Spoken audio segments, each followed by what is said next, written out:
A very good evening to all those who have joined this webinar from Business Standard.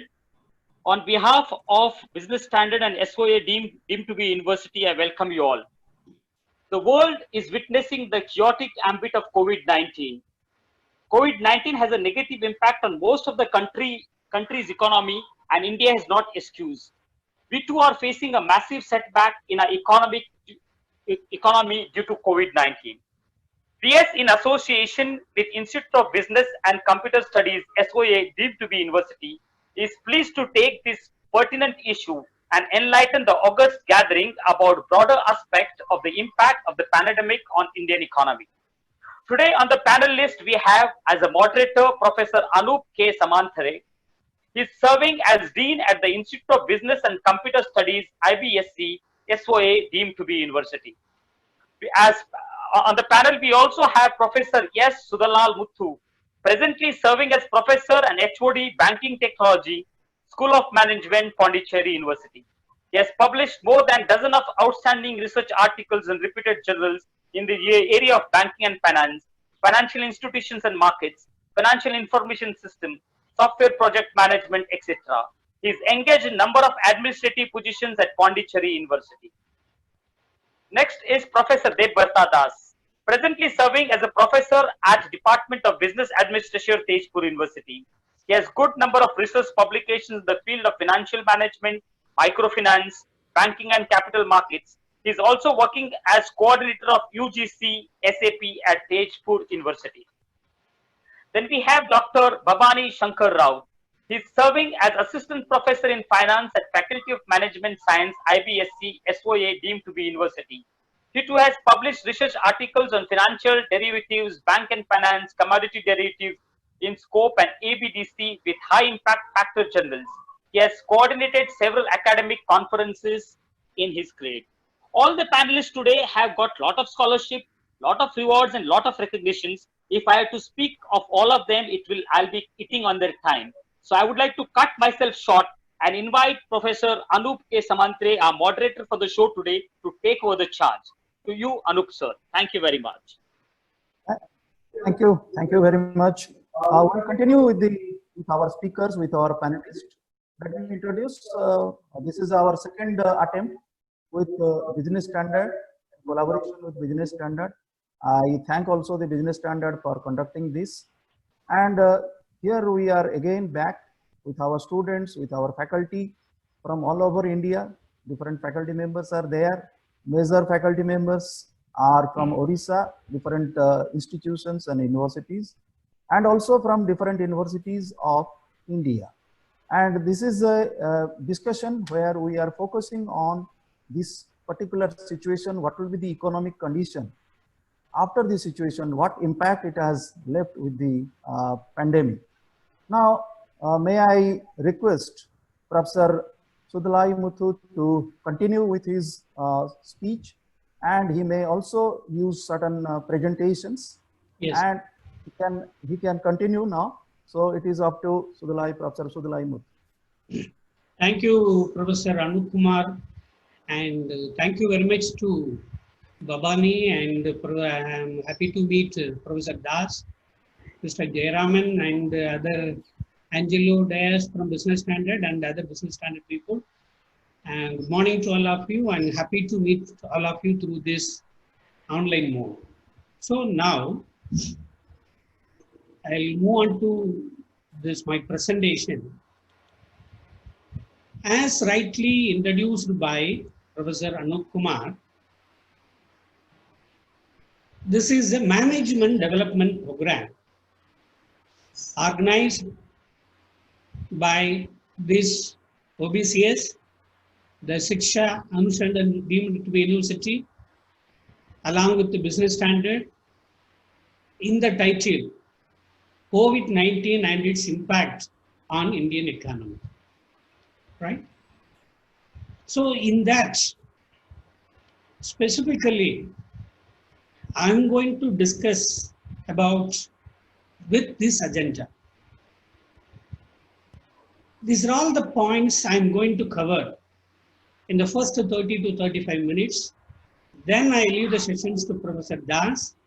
Then we'll listen to Q&A, right? Viewers, please. Everybody, we are talking about this COVID-19. You know well about that. It is the infectious disease caused by most recently discovered coronavirus. So coronaviruses are a large family of viruses, but the new name SARS-CoV-2, that is severe acute respiratory syndromes coronavirus 2. Here I want to say that this COVID-19 is a massive accident for the world. Not only the country, it is a massive accident for the world. It is going to give lot of impact.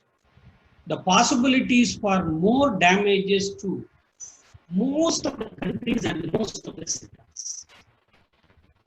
If it gives the damages and continuous damages, then we can call it as a crisis. That leads to crisis. Friends, you see, whenever we use the term crisis, immediately we can recall the meaning like that. Crisis is a situation in which the economy of the country experiences a sudden downturn. Right. This crisis, COVID-19 related crisis, also going to downturn the economy because this going to create lot of economic impact.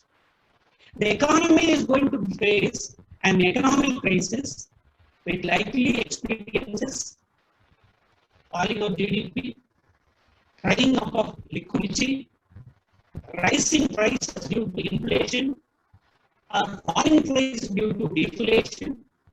So, an economic crisis can take the form of recession or depression.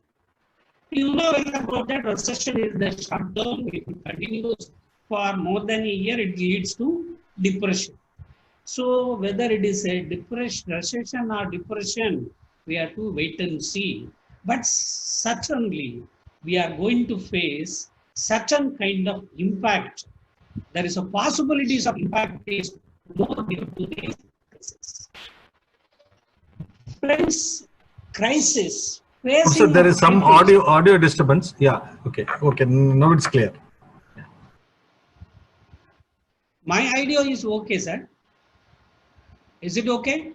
Yeah. Now it's okay. Audio is okay. Yeah. Right. So, crisis is not new to the world.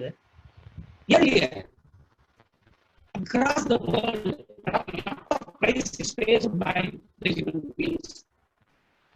So, the first crisis is not in 2008, the crisis of 3rd century. You see, some other points I don't want to go into deep. That 3rd century crisis that occurred due to so many reasons, but one of the reasons you see, friends, here, that one of the reasons is the disease called the plague. So plague is the disease that causes the occurrence of first crisis in the world, then followed by various crises, the economic crisis, political crisis, bank-related crisis. I want to list out one by one here, but I don't want to explain all these things. The 14th century crisis, we call it as banking crisis. Then 1904, we call it as financial crisis. Then credit crisis in 1972. Then oil price shock in 1973. So the Wall Street crash in 1929, that we call it as Great Depression. Then the Black Monday, we call it on October 1987.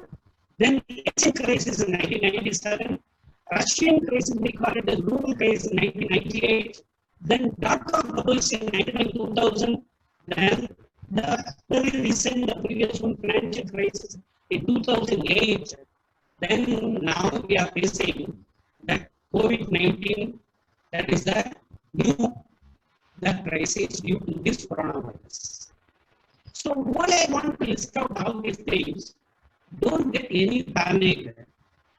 These kind of events, disease based or economic activity based or the bank failure based or some market failure based or economic failure based, that crisis is common in the world. People that faced all type of such crises earlier and successfully they came back and successfully that moved into this stage, they successfully managed the crisis. So these are the crises, various crises that faced by the world in from 3rd century onwards. Now it is COVID-19.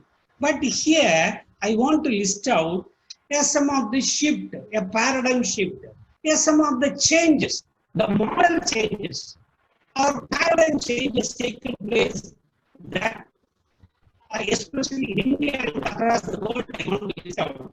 Especially in India, you see, we know well about colonialism.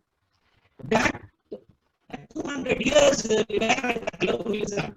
We learned a lot from that colonialism. We worked on that colonialism. Then you see the mercantile capitalism, that runs 200 years. Then the socialism of Marxism, that 50 years. Then the capitalism, that 24 years. Sir, somebody else muted my video, audio. Sir, we can hear you, but the audio is breaking. Voice is breaking. Why, sir? Now it's clear. Hello. It's clear now? Yeah. Now it's clear. Yeah. Even in the chat box, people are putting sound is not clear. Okay. Yeah. Now it's clear, Professor. Yeah. Sir, you can, on this range you can continue, sir. Right, sir.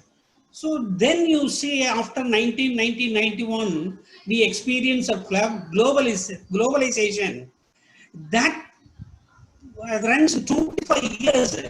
Now even we are talking about globalization, but whether the globalization is available or not, that is a question mark. A separate session is required for the topic. Then these paradigms were operated, and in fact all these paradigms were collapsed also over a period of time. And recently you see the supply chain model of China that put across the world, that also now slowly collapsed. So now the reason one I want to say that new COVID-19 forced all of us to think about a new model of economy, a new paradigm shift, a new system, a new business model. That thinking that brought by, that introduced by this COVID-19, we have to think about the new model, a new system, a new model of economy because of that. This is an introduction I want to share with you. Now I will come to this COVID. But the topic given today is COVID-19 and its impact on Indian economy. We can study only the possible impact. But we are now experiencing COVID-19. We have not came out of that. We have not overcome that. So we are experiencing now. But how that COVID-19 going to affect the economy and other sector? That is the point. Here, before moving into that, the pre-COVID that situation, before COVID-19, that means before February 2020, that what was the Indian economy? How that Indian economy, I want to say something related to that. Is there any problem, sir, regarding that audio? Is there any problem regarding that audio? Sir, now it is clear, but when you move, no, there is a disturbance. Okay. Okay. Indian economy, you see, is not weak economy. I want to say that. But friends, but it is weakening economy. Why I want to say that? That statistics that February 2020 statistics, the significant fall in our growth rate. Yeah, 6 years low of 5% GDP. Not only that, the consumer goods growth rate minus 1%. Capital goods growth rate minus 10%. Export growth negative 1%. Import growth minus 6%. So these are all some of the benchmark indicators that are recorded in 10 years low, according to the statistics. Okay, so these are all 10 years low. That is pre-COVID situation. Before COVID-19 situation, the Indian economic situation, what it indicates, so Indian economy is weakening, but we are not a weak economy, it's a weakening economy that is an indication. See that this is the GDP growth rate, the year-on-year percentage growth rate based on the constant prices, that indicates the GDP that are slowly coming down. Okay, that too, that is in the last month it is 3.1%. So that is the indication of the possible impact of COVID-19. Okay. Then what it indicates is in pre-COVID, what it indicates even before COVID-19, lower economic activity. Everybody talking about slow economic, lower demand, and low consumption, and the low supply, and there is no much economic activity. Like that, everybody talking about this low economic activity, that we get low economic activity during the month of December, January, and all. From industry side, there is no much investments. There is no much working capital requirements from the industry side. And less borrowings, some of the industries, no otherwise called less borrowings from the industry side from the banks.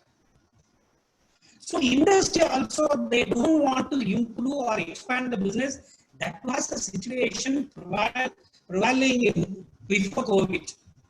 From the customer side, they don't want to spend the future income. That means they don't want to borrow the money and spend. That was the situation. So that means people returning money to the bank instead of borrowing money from the bank. So that this situation indicated the potential for growth is under stress. That was not a happy situation. Friends, this is all pre-COVID situation I want to highlight based on the data and based on the facts. Now, regarding the indication related to the banks, since I belong to the banking department, technology department, some of the 2 or 3 parameters related to the pre-COVID indicators I want to share with you. Bank credit growth rate, one of the important indications. What was that?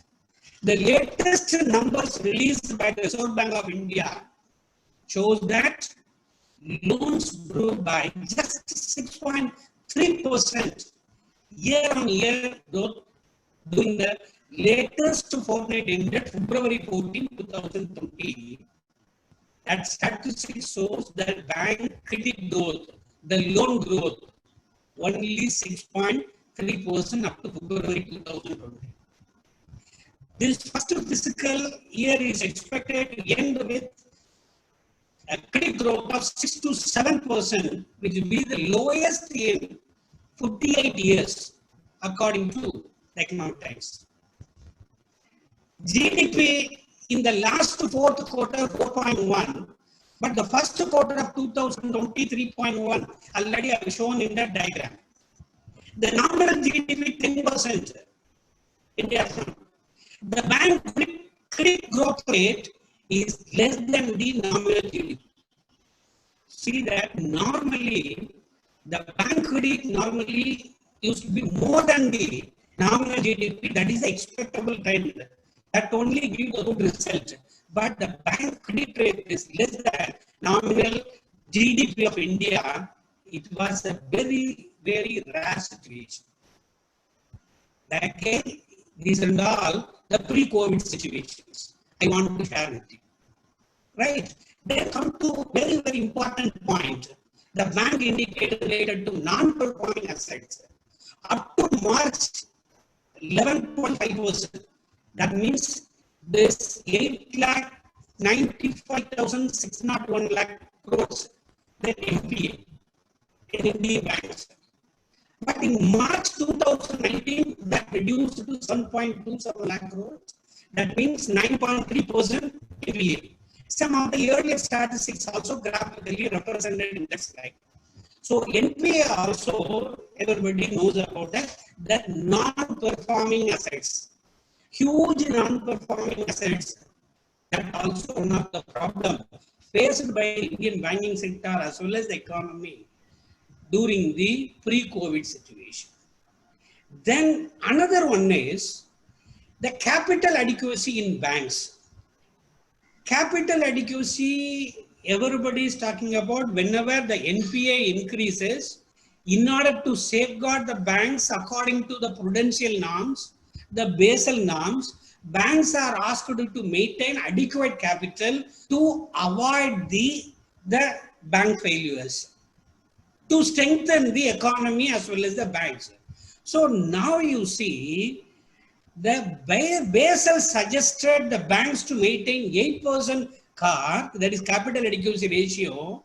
RBI suggested 9%, but we are in good position. We are in good position.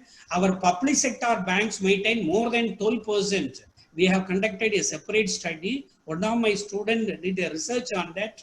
That capital adequacy in public sector banks and an average 12%. So that is good. And the private sector banks, that also they are maintaining good capital adequacy, that is 16 to 23%, that it varies according to the banks. So capital adequacy, that and all good, that properly maintained by the Indian banking sector. Then come to the technology adoption, the digitalization, but that from Narasimhan Committee suggestion onwards, from 1990 onwards, Indian bankings, they very well adopted the technology. Blue chip, எங்கேயுமே போல இல்ல 2 மாசமா. Hello. Hello. Yes, sir. So some disturbance. Is there any? No. Is there any disturbance? No, sir. No, sir. Now your voice is very clear. Okay. So technology adoption is another very important, the positive points related to Indian banking sector. So Indian banking sector very well adopted the digital technology and offered a variety of digital services. Okay. Then another, this in the previous, the capital adequacy and the technology adoption are all very positive points. But the previous credit growth rate is not up to that level. At the same time, another point is a lot of bank frauds. So the Ministry of Finance recently, they mentioned during the last Lok Sabha meeting that the scheduled commercial banks and the select financial institutions have reported the fraud to the tune of 1,13,374 crores up to September 2019. That is also one of the very worrying input. Okay, so now see that these are all the pre-COVID situation. Why specifically I want to mention this bank-related data is, I want to share one important information to all of you. Friends, you see, across the world, that industry, they are adopting this, the market-driven economy. But India not adopt that market-driven economy. India adopts the bank-driven economy. So the role of bank is very, very important for the economic activities, economic developments. I want to say one small statistic to all of you. The market listed companies in India contributes only 4 to 5% of the Indian GDP. Market listed companies operates contribute 4 to 5% only to that 5% of Indian GDP. But the unlisted companies, MSME sectors, they contribute 50% to Indian GDP. The 50% of Indian GDP contributed by these unlisted companies and MSME. Not only that, they also contribute 80% of their employment. So that is why you see that for all this MSME and this unlisted companies, they are availing finance from the banks, not from the market. But other countries, the industry, they avail the funds from the market. But India, they avail the funds from the banks. That is the difference. In 1995, 8% of the bank loans are development loans. But now, 58% of the bank loans are development loans. The economic development, business development loans, long-term development loans. Unfortunately, we merged commercial banks and the development banks. But these Basel norms, what we are talking about, the Basel norms and all, so that the norms not applicable to the development banks. Mostly it is applicable to the commercial banks. But we are talking about the Basel norms. But in India, that we combine the development banks and the commercial banks merged together, and it is a bank-based economy, bank lending-based economy. So that input, along with that, I want to share with you. Why? That for the development of economy, the role of banks is very, very that important. Okay. Now, before moving into this present crisis, I have experienced very much about 2008 crisis. I have listed a lot of crises in the earlier slides, but personally I experienced in 2008 this subprime crisis, that we call it as Lehman Brothers crisis, and that housing loan bubbles, that 2008 crisis. Now 2020, this COVID-19 crisis. So just I want to compare these two things. 2008, when we were facing the crisis in 2008, at that time, our economy was very good. In all macroeconomic factors, indicators, at that time was very good. Okay, so the crisis was severe in 2008, but we were in good position. Our macros are in good position. So we managed efficiently in 2008 crisis. Our economic indicators are very strong at that time, just now I mentioned.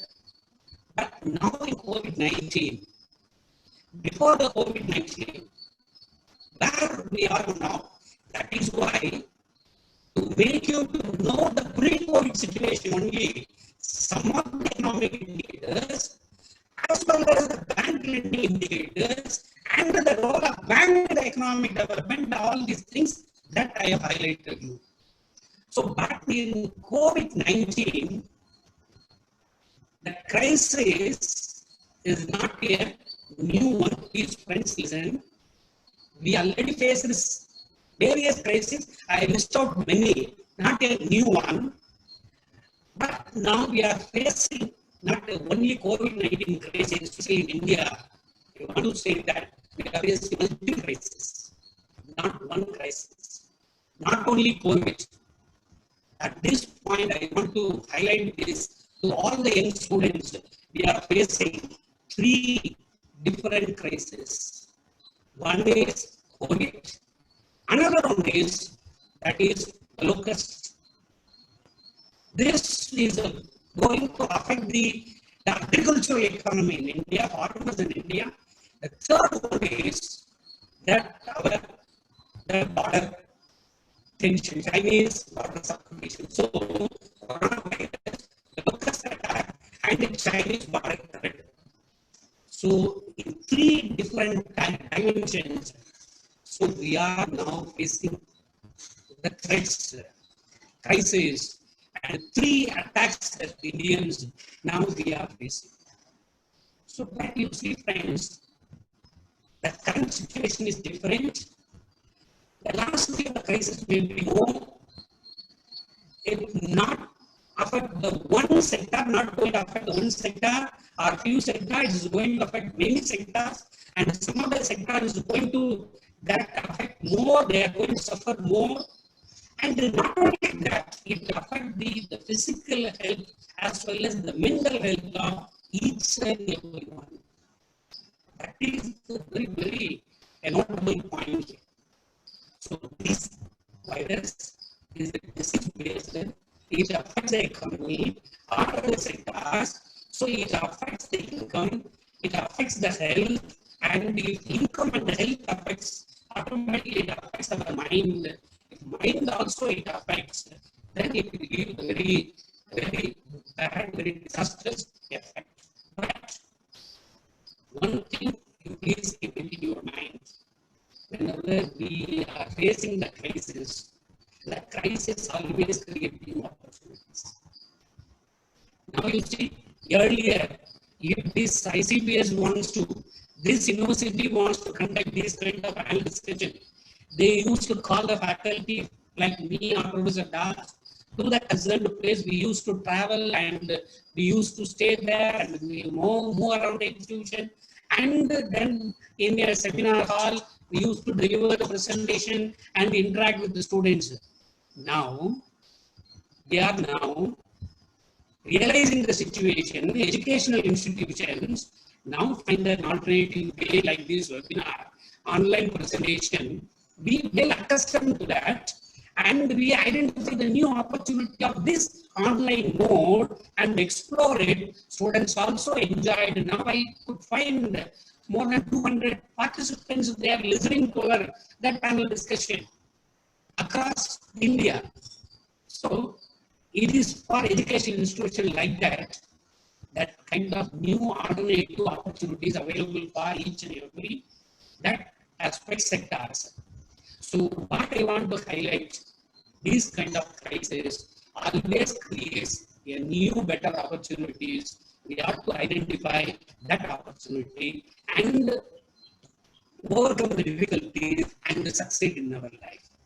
So we have the big power, especially Indians, we have big power. We can overcome all this and we can succeed in all our attempts. That I want to highlight. So now I'll come back to this. Pre-COVID. Yes, please. Sir, kindly conclude. Yeah. Now, going to give some significant impact on these sectors now, and possible impact, that is a main point, that is a topic I will tell you now. This possible impact is borrowers may face a problem in repayment of loan. The demand may be very less, industry may not get the income, industry requires short-term as well as the long-term funds to that come back to the business, but on the other hand, banks may not be in a position to meet the customer requirements. That and also leads to NPA and solvency problems. So the possible impact in the industry regarding the 3 M's, money is going to be the problem, then manpower due to the migration of workers, migrant workers, manpower, then due to the supply chain, material also going to be the problem for the industrial. That is possible impact regarding the industry. Especially regarding the banking sector, the liquidity is going to be the problem, and the NPA and the continuous liquidity and the NPA problem leads to the solvency problem also. So by noticing that, our government of India and RBI taken some good initiatives. That first, that moratorium that delay in payment, first 3 months they given, then another 3 months. So 6 months moratorium they given, then LAF liquidity adjustment facilities through adjusting the repo rate, reverse repo rate, bank rate and others given. Then inflation control activities they have taken, rupee stability activities they have taken. I skip all these things. These are all the activities taken by that RBI. So the government stipulates in terms of labor, land, law and liquidity for L's package announced by the government, that is also very good. RBI initiative is also very good. And that, as I mentioned, the RBI announces the moratorium for borrowers, and it is for the borrowers, not for the depositors, but it helps the borrowers to reduce their personal financial commitments. But bankers, they may face the problem. That is why the liquidity says they are given to overcome this. Strengthening bank capital, it is also important role of the government, and the potential norms also be changed as mentioned accordingly to the Indian situation, and identify the potential industry and identify the good credit proposal. That is very, very important. Identification of good credit proposals for that artificial intelligence, the data analytics, and the data engineering, the technology is going to play a very, very important role in that area. If the banks apply the technology and identify the good credit proposal, that will give a good result to the banks. And the good quality, high growth automatically helps to bring.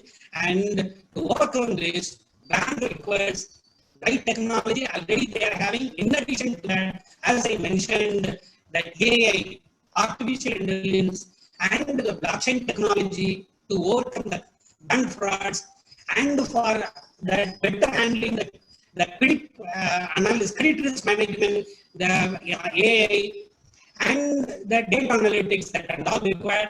Right governance also better. Now also we have the good governance, but a little bit improvement. And the quality manpower and ability and willingness, that point is, they have the ability, but sometimes they are not having the willingness to learn because of these possibilities of MPA problems. So India having the strength, we have the young manpower, we have the good natural resources, the agriculture based the country we have, and we have very strong investment sector. And apart from that, we have a good culture, we have good ethics, we have good values, and we want to pick out here the Albert Einstein. We owe a lot to the Indians who taught us how to count, without which no worthwhile scientific discoveries have been made. So it is a statement made by Albert Einstein that adds a lot of value to the Indians. Accordingly, the Maxwell said, if I am asked which nation had been advanced in the ancient world, I respect the educational culture, India. He mentioned, this is similarly marked level. But in the Bill Gates, Indians are the smartest people in the world. So we are the smartest. We can able to handle that situation very well. We can able to compare. As I mentioned again, the crisis and difficulties always creates a better opportunity. That better opportunity is available. Looking for the better opportunity, then I will hand over the sessions to the moderator now. Thank you.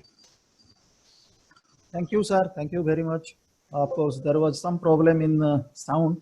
I thank. So just let me summarize the whole thing. Whatever discussion was there, it is relating to, sir told about different paradigms, because we shift from colonization to globalization, and Indian economy is gradually it's a weakening economy, and because of the pandemic, the economy is again become unstable, and the pre-COVID indicators in banks are also explained about that. And we found that in his discussion, he put about the NPA and the capital adequacy in banks. He also mentioned about the banking frauds. And finally, the crisis always create new opportunities. That is the hope that he has mentioned. So with that, we go for the second panelist, that Professor Das. And Professor Das will be again telling you about this Indian economy. And I request Professor Das to continue. Now it is over to Professor Das. Sir, please unmute. Sir, please unmute. Unmute. Yes, sir. So Please thank you very much, Professor Samantarai, Professor Muthu, Dr. B.S. Raut, Business Standard, Mr. Agnello, and others. Dear participants, Professor Muthu has already nicely set the tone of the discussion. Starting from the history of economic trajectory till the banking and banking sector development from different perspectives. So it has made my task easier to go on from here. So I'll not have any presentation.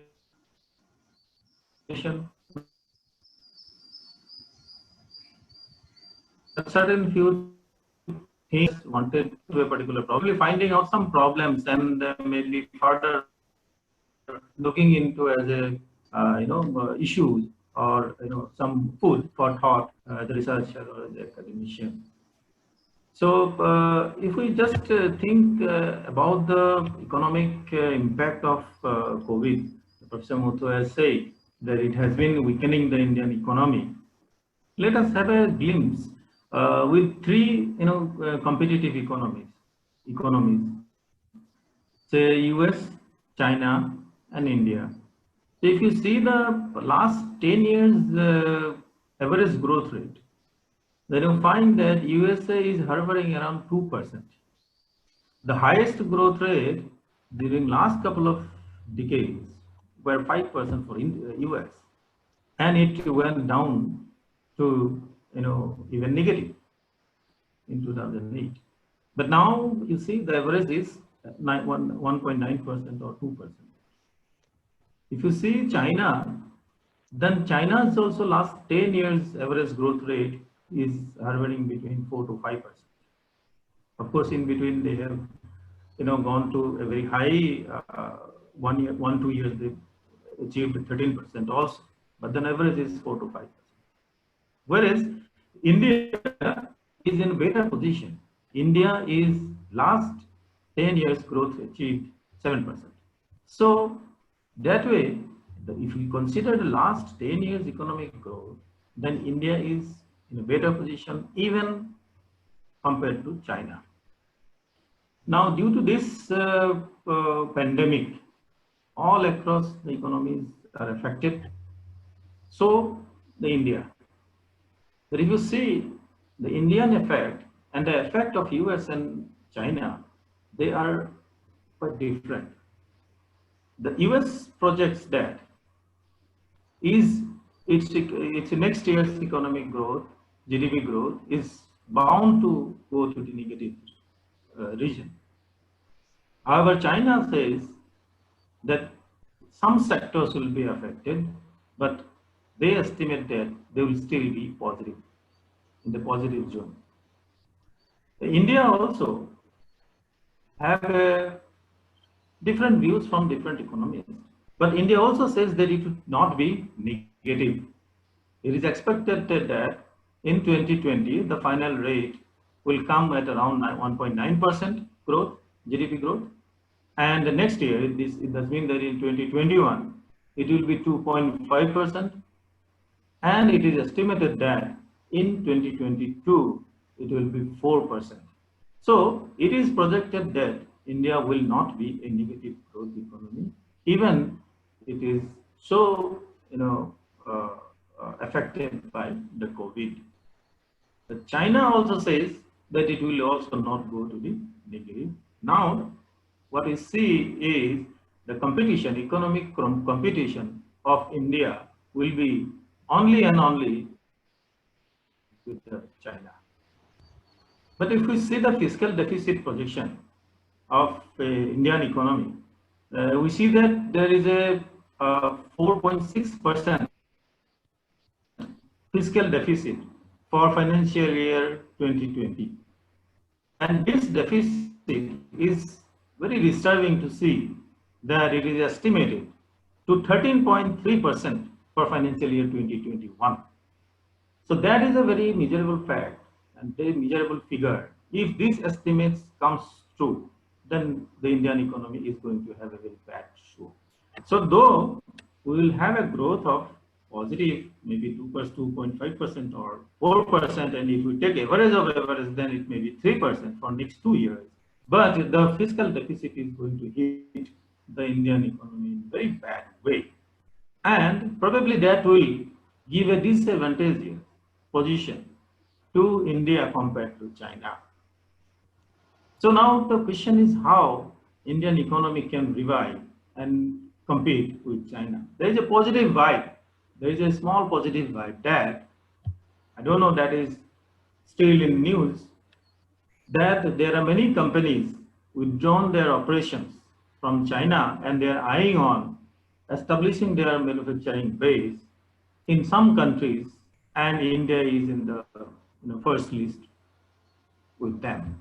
If that is true, probably that is one kind of positive effects that will have, and which will tackle the fiscal deficit kind of thing to some extent. Now, why India is going to be affected in near future is that there are some sectors which are very important and fastest growing for India.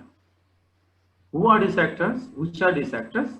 They are trade, hotels, transport, communication, financing, insurance, real estate, business services, maybe knowledge process, so knowledge KPO or BPO, and social and personal services. So these services are very important and fastest growing sectors, fastest growing services in Indian economy, which constitute 60% of Indian GDP contribution. So if they are affected, then majority of the GDP contributors will be affected. And we know very well that the major industries that were affected is the service industry, the hotel, hospital industry, transportation industry. All these sectors have been affected very badly. So India is in that way in a bit tight position, in a bit disadvantaged position, because the main contributors of the GDP are affected by this COVID pandemic. Secondly, is agricultural, forestry and allied services. So in agriculture, forestry and fishing and allied services, they contribute 12% to Indian GDP. And we know that this COVID has affected very badly fishing, forestry and agriculture. Thirdly, the manufacturing sector, and manufacturing sector contributes 15%, about 15% to the Indian GDP. So we also know that manufacturing sectors are affected, but the manufacturing sector's production effect is not that very impactable, because during this time the demand for manufacturing products have also gone down. So that way the effect of manufacturing product will not be as the effect of agriculture and effect of trade and industries and other services. Now, if we see the country's wealth pie, the pie of the country's wealth, then we find that 80% of the country's wealth is with the 10% of rich people. 80% of the country's wealth is with 10% of rich people. On the other hand, 60% of the wealth of the country, 5% of the wealth of the country is with the 60% people. So if this is the situation, then probably India will have to change the pie to start from here. to go from here with the, with the tagline of the, Sabke Saath, Sabke Vikas. So now we see that the majority of the people are poor and the majority of the people are going to be hit, going to get the hit from this country's wealth. The majority of the poor, this is what I have not said in terms of the poverty. We know that poverty is being reduced due to some measures due to this recent couple of times, and it has gone down to 30%. That's very good effort. But I'm talking about majority of the poor in the sense that confinement of the country's wealth. Now, if we see the labor force, now which is the another sector which has got the heat of the COVID-19. Out of the total labor force in India, 81% to 90% is in organized sector. There are different estimates, and these estimates says that some estimates says 81% and some estimates says 90%, up to 90%. Labor forces are in unorganized sector. And you all know, I need not go into detail that how these unorganized sector laborers have been affected by this COVID-19. Majority of them have gone out of their basic minimum requirement.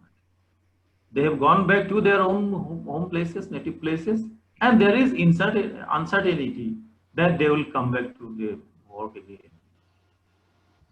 So the majority of the workforce will be out of job, out of income.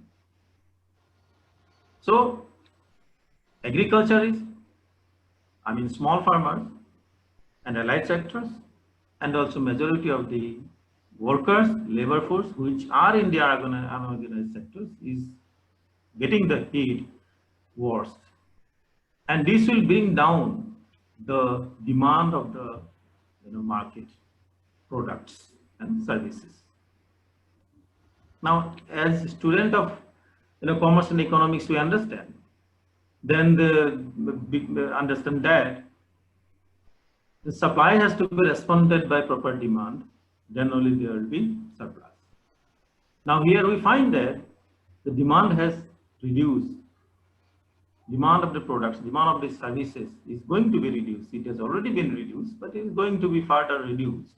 But why it is to be reduced? Because it is not supported by the purchasing power of the people. Except some people, the purchasing power has reduced. And purchasing power has reduced at different levels, not only at the level of roti kapra makan, at the level of other manufacturing products also. The demand for cars have reduced because no enough money is there with the people, those who wanted to buy a new car, because their services has gone down.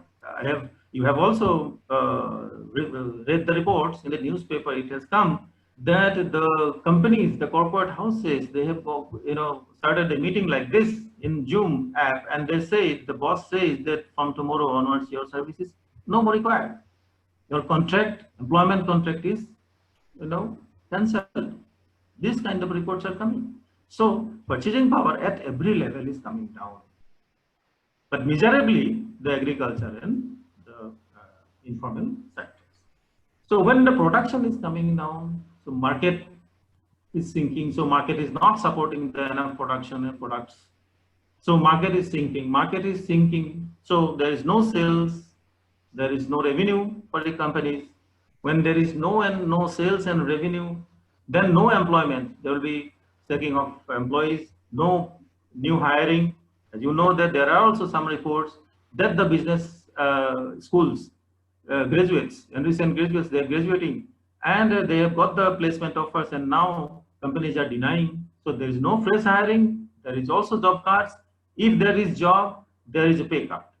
So under this situation, so employment is going to be sinking, and with the employment sinking, there will be no income of people, disposable income of the people. And when there is no income, and there will not be purchasing power. When there is no purchasing power, there is no economic activity, there is no further production, there is no expansion of the any monetary transactions or economic activities. So this is a poverty trap, and under this poverty trap, the Indian economy is going to be rolled out. So this is a very important issue to be looked into. I don't have any answer to this, but then these are the issues that are to be looked at. Now coming to the government of India's effort, it is to be reckoned that the government of India is very nicely coping with the adversities of the coming out of the this pandemic, and it has rightly taken different strategies starting from the health to the economy. The big ever scheme of 20 lakh crore to different sectors is really a commendable job. Nowhere, I think, and at no time in the history this kind of big effort has happened, and this government is really doing very good on that. But if I have to add a feeder to this scheme, so I would say that two things are very important. One is proper implementation of this package. Number two, putting more emphasis on creating the ecosystem. Just giving some money to the informal workers, just giving some money to the agriculturists will not serve the purpose. The purpose is to revive the purchasing power. What I see is there are a lot of supply-driven initiatives that have been taken by the government. A lot of money has been put in system, but the government must ensure and must see that whether there is a absorption capacity of this money in the economy, whether agriculturists are ready to absorb that money. Will it be used for really productive purposes? If it is not used for productive purposes, then probably this money is simply a kind of a short term relief to the beneficiaries, and it will not have a sustained sustained economic effect on the sectors. So a proper ecosystem should be required immediately to put in place. What do I mean by proper ecosystem? Proper ecosystem has to be the system which again completes a cycle, starting from the production to the investment again. The production starts from the investment, and it should also end in the investment or expansion of the business. So that business model has to be put in the agriculture, MSME, everywhere wherever they invest. So for example, in agriculture, I have seen that there are a lot of initiatives taken by the government for agriculture. I can name a few, but I don't know time will permit or not. So there are a lot of money. Total amount is 2 lakh crore has been given for additional credit through Kisan Credit Card. What does it mean? 2 lakh crore. So if this 2 lakh crore is given to the agriculturists, does it going to help the agriculture for good? It will help for some time. It is a relief, but this is a credit at the same time. We have to understand that it is given through credit card, Kisan Credit Card, and this is a credit. So when it is a credit, that has to bring in some profit to the agriculturists, to the farmers. How this profit will come? If they invest that amount properly, then only that will come. If they take a Kisan Credit Card loan and then they invest in their agriculture, and if they do not get the proper price, minimum basic price for their agricultural produce, how will they return the money to the bank? And you see, in India, the agriculture star, the farmers are worst affected, people, even in non-pandemic situation. There are examples that truckloads of, tomatoes, truckloads of, potatoes have been thrown away sometimes when it is ample of production and there is no price. But whereas when we as a consumer buy it, still we buy it at a 40 rupees kg of potato. So where is the market linkage? So it is not only money they require an ecosystem. They require some kind of other services also along with the money. There are also some money earmarked for cold storage. I have seen the infrastructure by the government, but that is very good. That is why I wanted to say that the proper ecosystem in a proper chain has to be there. There has to be credit support. There has to be a business model to be shown to them so that they can come out with a proper return of investment, so that they can tomorrow become a bigger agriculturist, so that they can come out of the small farmers to become a bigger agriculture. Number two, what we require there is the use of agri-tech. I'm just talking about the agricultural ecosystem. I can also talk about the MSME for that. So agri-tech is now important. Everywhere we know that technology is used. But this technology is used for the technological company. They are not coming down to the rural area. The long back, our the then president Kalam Saab said, and he has also pronounced one scheme called PURA, P-U-R-A. Many of you may remember PURA, provision of urban facilities in rural areas, PURA. So that PURA, his concept was very nice. I don't know where it has gone, and it has, I don't see that implementation of that.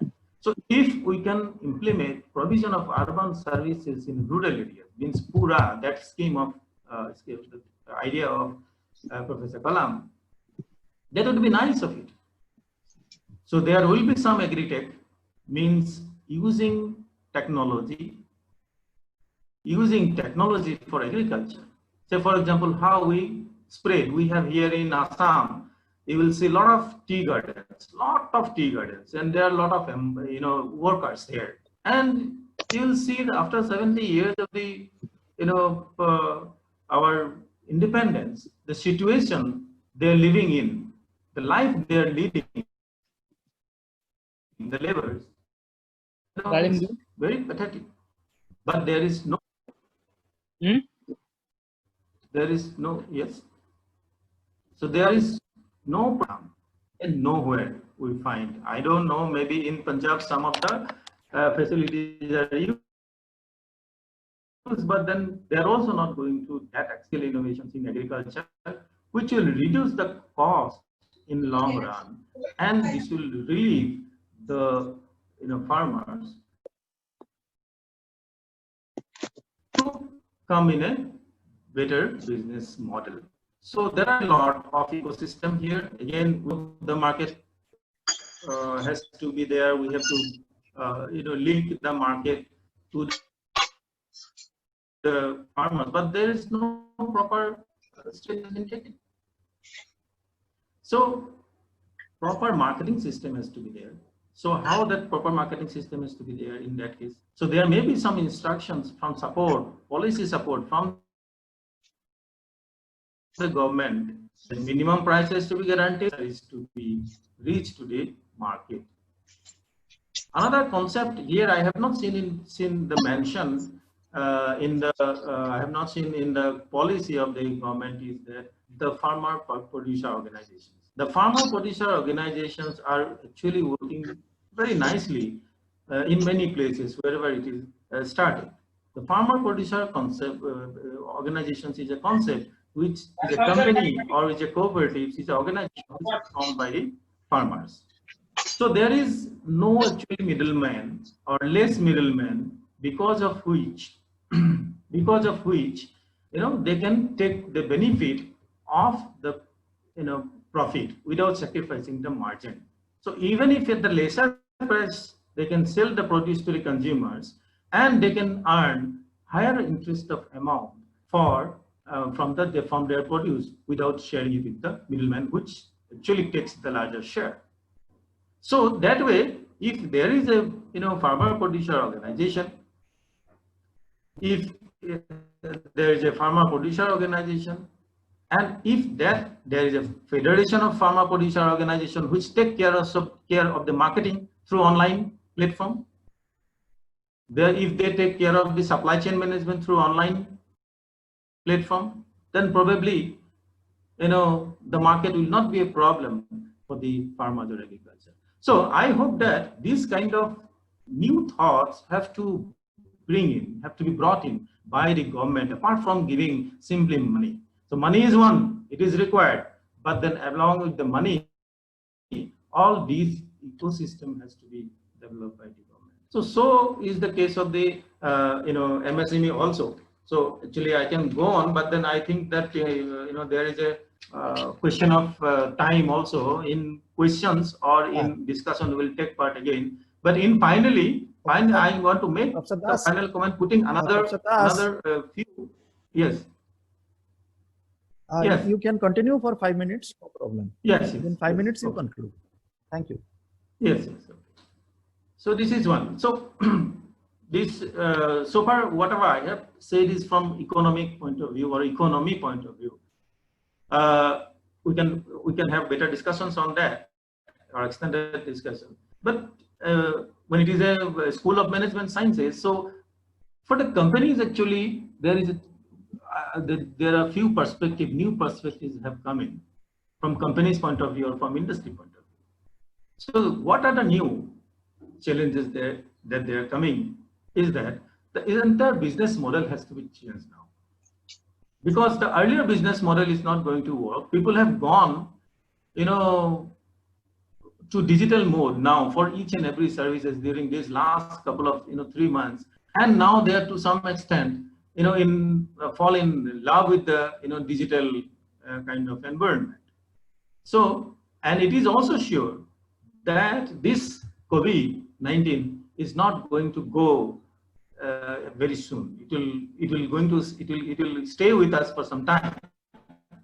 So now the business model has to be changed a little bit with the changing paradigm. But that change management is very important for the companies now. Change management is not only the business model, but change management with the changing the employee relations, using technology. There's a change, great change. Then if they go immediately to the technology, then how the labor problem will be solved? Is it so that they will entirely take away all the employees and they will go to high level technology? Then there is a problem, and it cannot be so rude. The company cannot be so rude that they will say bye bye to all the companies. So there's a great change management is going to come. One has to be very careful. Then next is sustainability and resilience. The company must put in the boards another agenda for the boards to think about the sustainability and resilience. Sustainability in two senses. One is environmental sustainability and another is financial sustainability. In environmental sustainability, particularly when you talk about the ethics, corporate governance and sustainability, from that point of view, what I suggest is very important to maintain the environmental sustainability friendly policies now onwards. For example, now there is a report that now Ganga has been very clear, crystal clear waters are coming into Ganga, which was an issue for last, I don't know how many decades. People did not see the clear water coming through Ganga. So now, is it possible for the companies to take some policies so that this clarity or crystal clarity of the Ganga can be maintained for long? Air quality of the India, air quality of the India and the entire world has come down, which was an issue for quite a few decades. So now, can we maintain this air quality for good?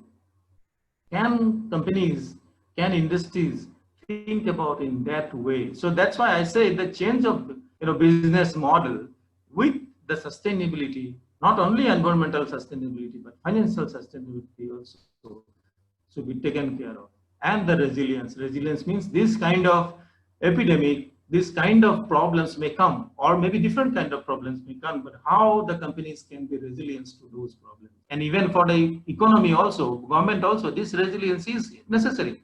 By now we can conclude that the government is not, India is not, ready for some health issue. It means health infrastructure of the, Indian government, or for that matter, the world anywhere, was not sufficiently maintained. So it is now time to think about this sustainability and resilience in all fronts. Maybe government, maybe corporate, maybe non-government organizations, etc.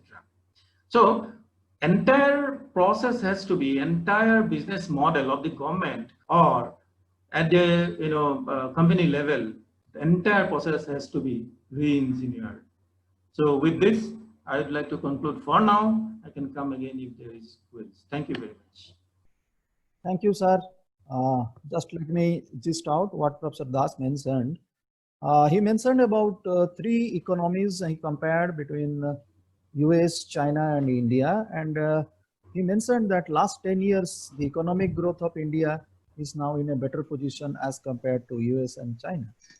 And he also mentioned about there is a change in the GDP, and which is dependent on the service sector, because we are 60% of our GDP is dependent on our service sector. And he also mentioned about that the country's 80% of the wealth of the country is in the hands of 10% of the people. So that focus has to be there for the motto that has been given, Sabke Saath, Sabke Vikas. And in the present scenario, he mentioned in the COVID scenario, the purchasing power has been reduced, and it is the demand also has been reduced because of the change in the purchasing power. And particularly in agriculture sector, the condition is very precarious. So emphasis should be given for reviving this purchasing power. And we need to have a proper ecosystem focusing on our agriculture, which is our main thing. And he also mentioned about the agri-tech scheme, where we can use technology for our agricultural growth. And in agriculture, we can use online marketing and supply chain if it is required. And we need to change our business model. Thank you, sir. So we will now go for the question answers. There are a number of questions we have received. Let me just list out the whole thing. The first question comes from Kiran Saurabh Das. He's asking to Professor Muthu, is asking, how does the inflation rate affect the GDP? Yes, sir. Can I answer now? Yes. Yes, sir. Mr. Kiran, inflation, you know well about that inflation, it is mainly related to the supply of money. So if too much of money chasing a very few goods, then we normally call it as that inflation. So controlling the money supply only, managing that efficient inflation, it is one part. If overinflation also leads to this, that production and supply, and underinflation also leads to this production and supply. So that efficient management of the money supply, that is inflation, this price management is required. That only that helps that end user to participate more in the market. That balance the demand and supply, automatically it improves the GDP. So that is inflation and the GDP very well related. Thank you, sir. So another question comes, the name is not given, anonymous. So how will the pandemic change is going to affect the higher education? In brief, you have to say. Of course, a lot of things can happen in higher education. The question is for me or Mr. Das, sir? Professor Das? It is Professor for me, Das. sir. If it is Hey, me, Professor Das. I can. Oh, you can also answer, no problem. Okay. It is a general question. So regarding the higher education, the physical way of conducting the classes and the physical academic activity, for some extent, it is going to be affected. And putting 50 students, 60 students in the class and accommodating more students in the hostels and all going to be the problem, because we have to maintain some social distancing. Professor Das just now mentioned about that how long this pandemic. This pandemic is not going to over by nearby. It will take its own time, and we have to accustom to live along with that. So in the case of higher education, according to me, these kind of e-platforms, parallelly we have to operate to teach, to train, to conduct all kind of academic activities. These kind of e-platform, online platform mode of education also in a parallel way we have to operate. And the physical form of education also, that with less numbers we have to operate up to certain time, because it is going to affect the higher education also in a different way. The physical one-to-one contact between the teacher and the students, the mass contact between the teacher and students is going to be that a very big problem. That is going to be the problem. So this alternative mode is the answer for me. Sir Das, sir, if you have any answer, please. Professor Das, please. Yes, it was a nice answer actually. Just I would like to add to that there are greater challenges of economic education system of India now. First one is because of the COVID, we have already witnessed a great change of education system. Immediately we had to switch to the online or non-physical mode. So now it is actually already there with the many other countries, that they had used the alternative mode of education, and that is called blended learning mode. So in blended learning mode, what happens is that there is a combination of face-to-face mode and the online mode. It's not entirely online. Yes, sir. It will be some face-to-face mode and some online mode. But when we did now, we are doing now, what we are doing is whatever is not covered in the class, we are just making some videos and giving to the students either, or we are having live classes like this webinar, or we are having some other different modes of sharing the online. But we do not have a tailor-made course which will ensure the seamless learning for the students from day one to the day end. That is not there, but that is important, and that is going to happen now. There will be a great change of approach of the education, that is teaching to. So far what we are doing is teacher is the center and the students are at the backstage. But now what will be there is, and teacher will take the backstage, and from back they will monitor, they will mentor. So the role of the teacher will now going to change with the intervention of the technology, with the technological disruption, that we will have more of kind of guide, we will have more of mentors, we will have more of facilitators than direct teachers.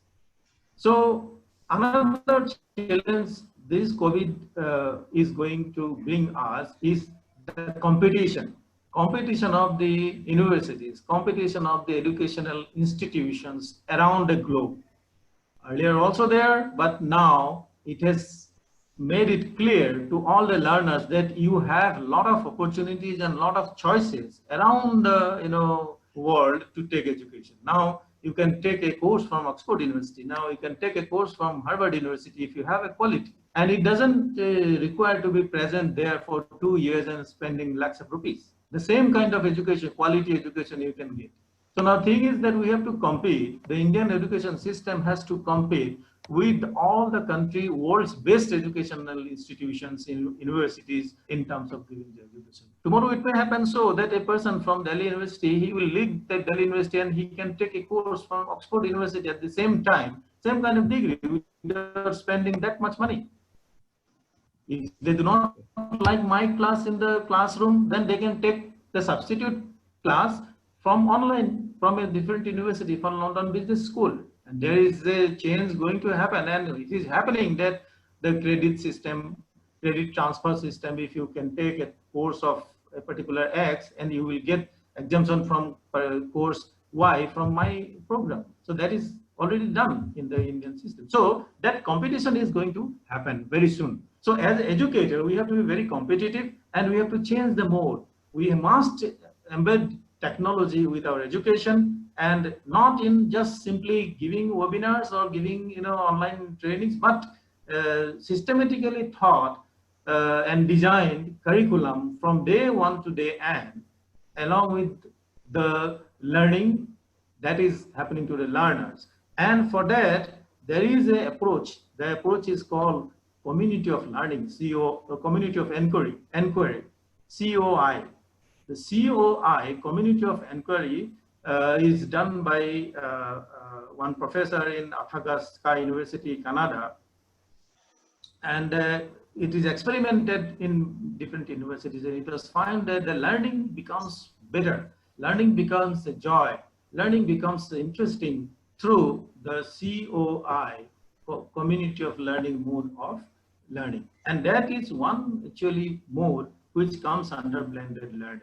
And I hope that Commonwealth of Learning, you must know all, the Commonwealth of Learning is also encouraging the universities and education institutions to go for blended learning. And even in our traditional system, even if we have the current education system like more face-to-face classroom, then also it will be useful for us. Suppose in terms of usefulness, I would like to share, suppose I have gone for 5 days leave from my institutions to somewhere else for doing some assignment in some other universities or for my personal leave. Even then I can continue the teaching learning process by using the blended learning mode, by giving my recorded lecture, by giving online lecture from the place where I am there, by giving some assignment to them, by giving activities in the discussion forum, by giving some other synchronized and asynchronized activities, so that the courses, the learning process doesn't get suffered in absence of the particular teacher in the classroom. Thank you. Thank you, sir. Now my next question is from Sagar Kumar Patra. He is asking to Professor Muthu that Atmanirbhar Bharat Yojana, how is it going to help the startup business? Which business, sir? Startup, new business. Yes. Atmanirbhar Bharat Yojana, that is there. Yeah, government, it is a government sponsored scheme, sir. Yeah, it is one of the government sponsored scheme. So the financial institutions like bank, they are offering that lending to those who are having the good proposals for the startups. If you have the good proposals, business proposals with the suitable the business model, appropriate model, and having adequate market opportunities and profit opportunities, definitely you can avail the finance under this scheme from the financial institutions.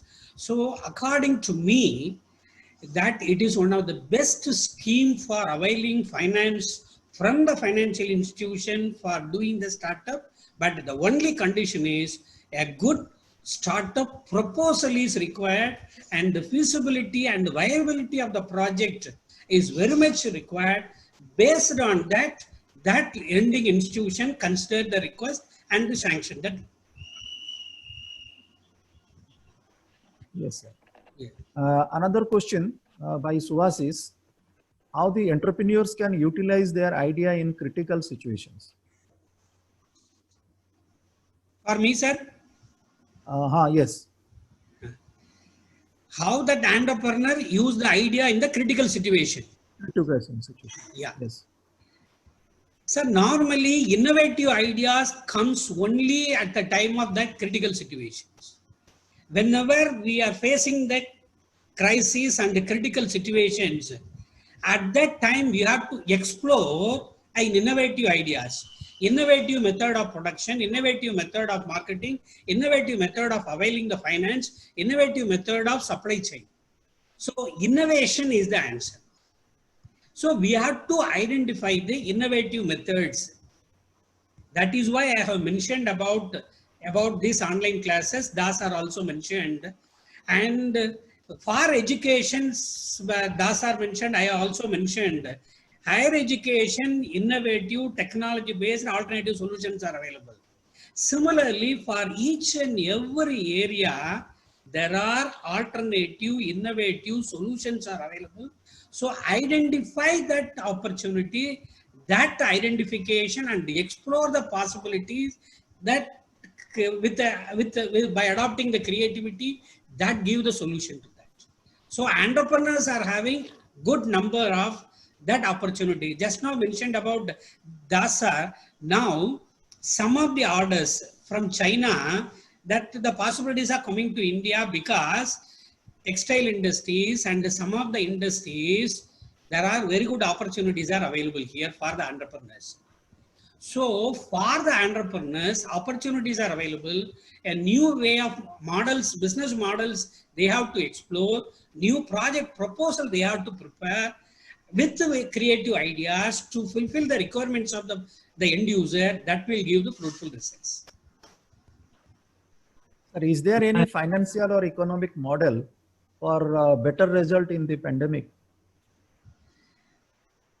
Financial and the economic model.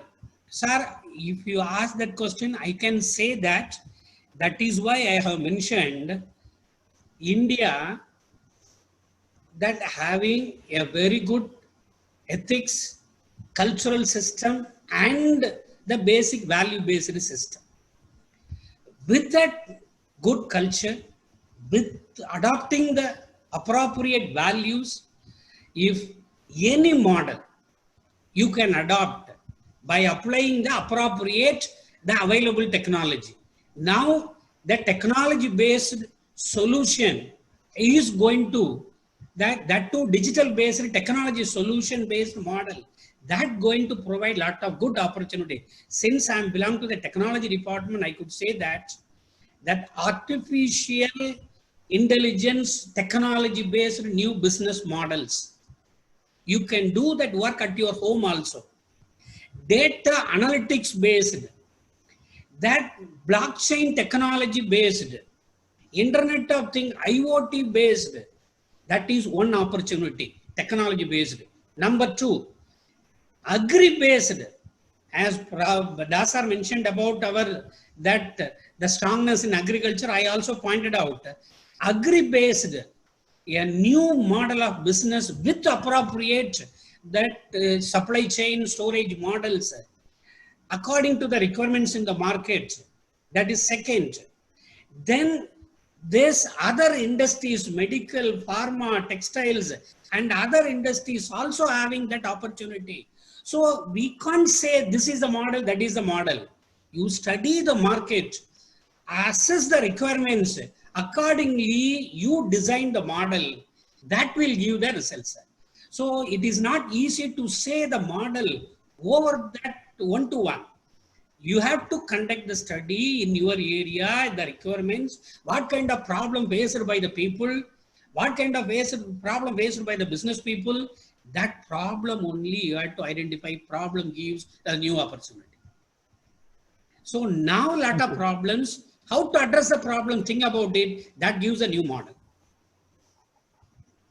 Sir, Can I come in just for one sentence here? Please, sir. Yeah. So nicely answered by Professor Muthu. So the question that how the entrepreneur should function in this crisis. So my feeling is that for an entrepreneur, any time is a crisis time. Yeah. And they should be ready to work always in crisis. So if they think that this is the right time and a very comfortable time for entrepreneurship, then that will not happen. Yes. Because entrepreneur is a person who takes risk. Risk taker. Without risk, entrepreneur doesn't happen. So every time is a crisis time, and every time is an opportunity time for entrepreneur. A line of a report I just would like to share with you for entrepreneur is that there is an estimate that 120 million workers of India will be required to be retrained as a result of wider implementation of artificial intelligence and automation. Yes. Within next 5 years. Yes, sir. Within next 5 years, 120 million workers in India has to be retrained.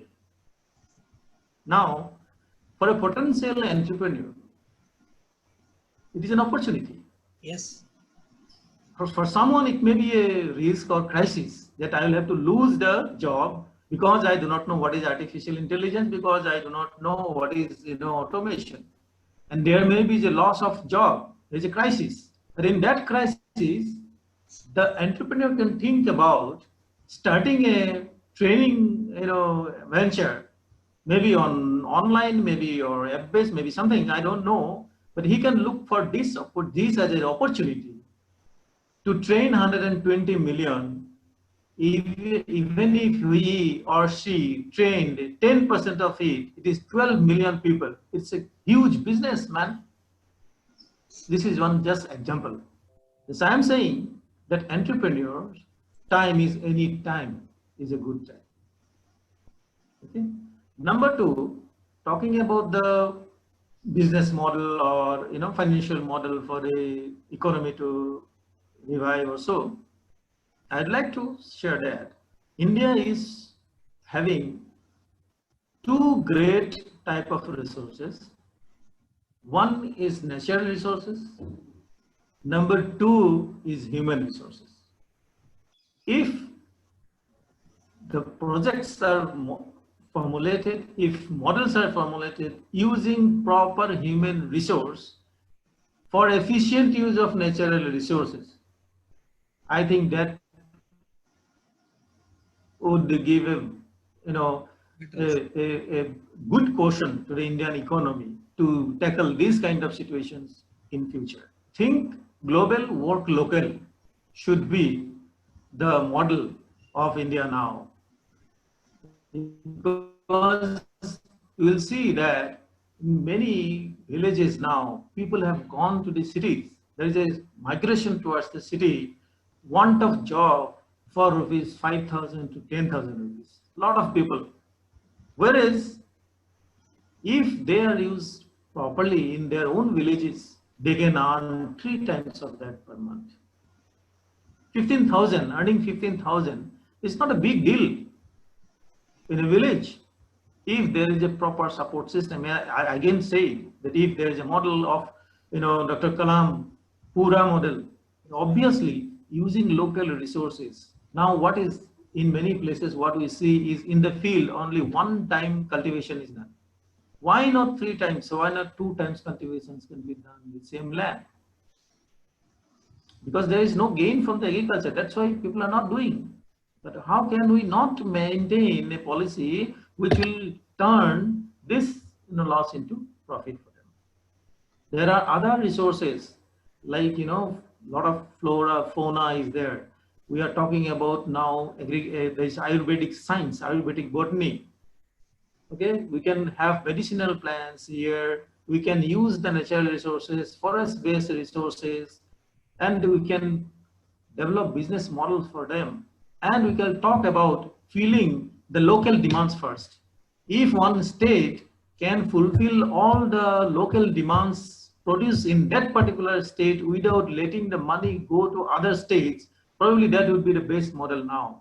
This Atmanirbhar, not in the case of India as a whole, but Atmanirbhar in the case of every state, every region, every taluka, every block. If we think about that way, probably that will be the best solution. But it is not possible to produce all the things that you require in a particular district or in a particular region or particular state. There will be interstate,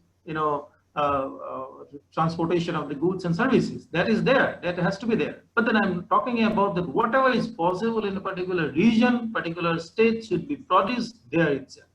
So that will be one first model of the economy that would be making us resilient and sustainability. If that would have been there, today the labor problem, this unorganized sector, labor's misery would not have or would have eased to great extent. Thank you. Thank you, sir. Now it is the next question is from Barada Mahapatra.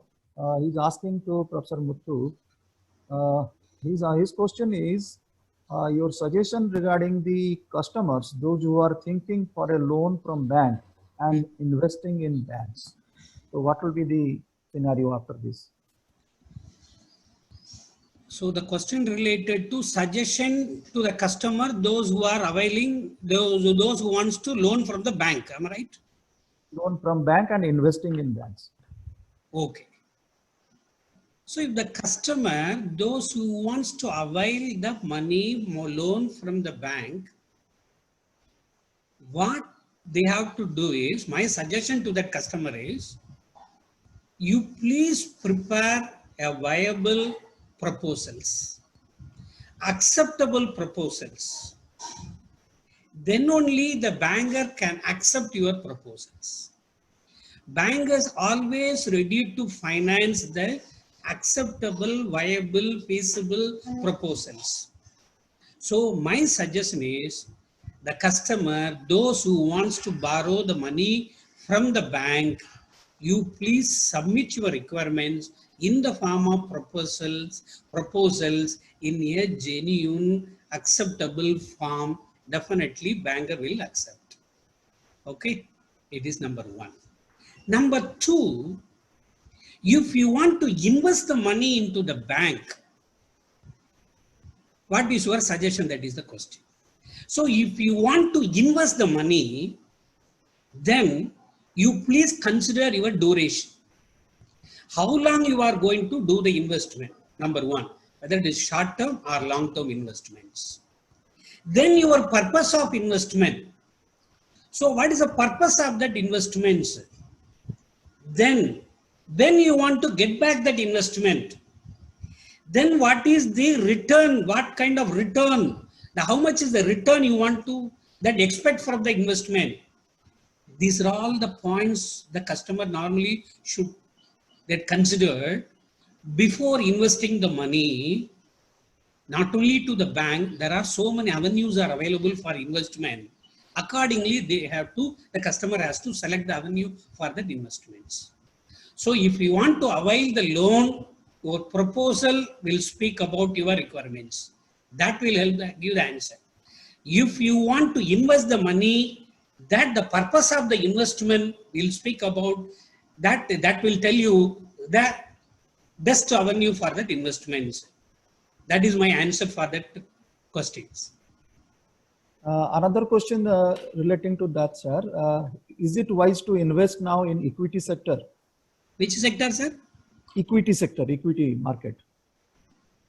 Equity market. Equity stock market. Sir, that equity market or that in real estates or in the bank deposit or the debt to market or in gold. The thing is that opportunities are always available, profitable opportunities are available in all the markets. I want to share one best example. In 2008, this market index indicators, performance indicator, Nifty, as well as the Sensex of the BSE, you know that time that indicator was very, very low. Investors hesitate to get into that equity market at that time. One of my friend, since I'm management faculty, he called me and suggest me to invest in the market. It is a right time because that time the market indices and all the prices and all very, very, very low. So you please select the sectors and with appropriate portfolio, you invest the money. After some time, definitely you will get a better return because in these sectors, there is a lot of scope for improvement like that. He suggested. In 2008, I followed his suggestion and invested. Out of that, later in the year 2015, that helped me a lot to gain more at the time of selling that investment and benefited a lot. Still, I'm maintaining some of that. See, what I want to say that again, crisis always creates some opportunity for investment also. Even in investment equity market also, good opportunities available for investment now. Select the best, apply the best portfolio, invest. Definitely that will give a better return to you. Thank you. Next, sir. Next, sir. Thank you, sir. Thank you, sir. Thank you very much. Now, I will hand over to Bhavani the formal vote of thanks because. Sir, please, one question asked by one of my alumni in that Q&A box. Sir. The question is related to that IT infrastructure. Are we ready for online classes with regard to IT infrastructure? That is a question asked by some of my alumni in that Q&A box. I noticed. I want to give answer to them. What he has mentioned is a lot of issues distracting the students with some games and any other that some other mode at the time of using the Wi-Fi in the classroom. Sir, even now I want to say, if we switch on to the another mode, some kind of issues, especially related to IT infrastructure, network, and bandwidth and all problems are there. But we try to find out the best way to utilize. There are 3 A's I want to give the answer to that. One is, so you have to accept, you have to adopt, then you have to apply. So now, during the changing situation, you have to accept the changes, adopt the changes, and apply accordingly. That will give the appropriate answer to you. So regarding the online classes, first you accept, adopt, and apply. The 3 A's will give a better answer to you. Now the thing is, young people, young students, 100% students having the mobile phone, smartphone. Smartphone users are more in numbers now. But the utilization of smartphone, most of them used for TikTok video and some other things. If they would have used that smartphone in a better way for these kind of activities, that will give the better result. So utilization is the point. That is why I mentioned the 3 points related to my own student. That question put it in the QA. Sorry, sir, I took much time. Anup, sir, please. Sir, thank you. Thank you. Now I hand over to Bhavani for the vote of thanks. Up to Bhavani. Okay, thank you, sir. Thank you. On the outset, I would like to thank Professor Manoj Ranjan Naik, the founder head Shiksha Anusandhan, for facilitating us to organize this MDP. The program would not have been successful without the panel members. We are honored to have Professor S. Sudulai Muthu, my teacher, who is Professor Head, Banking Technology, Pondicherry University, and Professor Debabrata Das, Professor, Department of Business Administration, Tezpur University. We thank Business Standard for providing such a wonderful platform. For this MDP, we personally thank Mr. Mahapatra, Mr. Agnello and his team for immense support. I sincerely thank my Dean, Professor Samantrai, and other faculty members for their support. Last but not least, we are grateful to have such wonderful audience. So today's program is completely dedicated to the economy. So we are planning another FDP or MDP in recent days, which will focus typically on capital markets. So many questions I have seen, many questions are equity investment, equity market investment. So that type of issues we can resolve with recent days. We are trying to have one or more MDP in recent days. Once the schedule will be fixed, then we'll let you know about this. And thank you very much. Thank you again for joining with us. Now I hand. Thank you, Bhavani and Yeah. Anukumar sir and Business Standard for having given us an opportunity and Yes, sir. to provide an opportunity to that connect professors like Das sir from the S4 University and Anand Kumar and other Business Standard people. I'm happy to that connect Das sir. Sir, we will meet some other many occasions later. Happy to meet you, sir, in this platform. And Professor Anand Kumar sir and Manoj and Babani, thank you. I'm happy you are working good, and I want to bless you and congratulate you and do it well. Huh? God bless you, my dear son. God bless you. Sir, So this forum, this forum has given an opportunity for a teacher and a student connection. Yes. And it's indeed Mr. Bhavani Shankar, Dr. Bhavani Shankar got the blessing from his teacher amidst 150 faculty who have joined here. They would also be witnessing it. So Business Standard is so delighted to have had a wonderful session, well coordinated and moderated by Professor Anup Kumar Samantrai, the Dean of IBCS.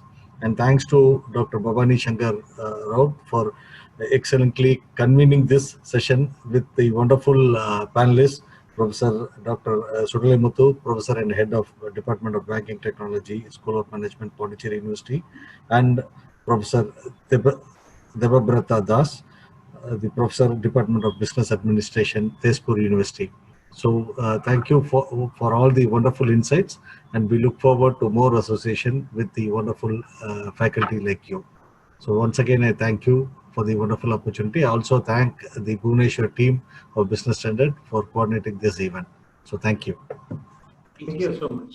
Thank you all. Thanks to Thank all. you all. Everybody. Thank you. Thank you. You all. Thank you. In some other occasions. Thank you. Okay. Thank you.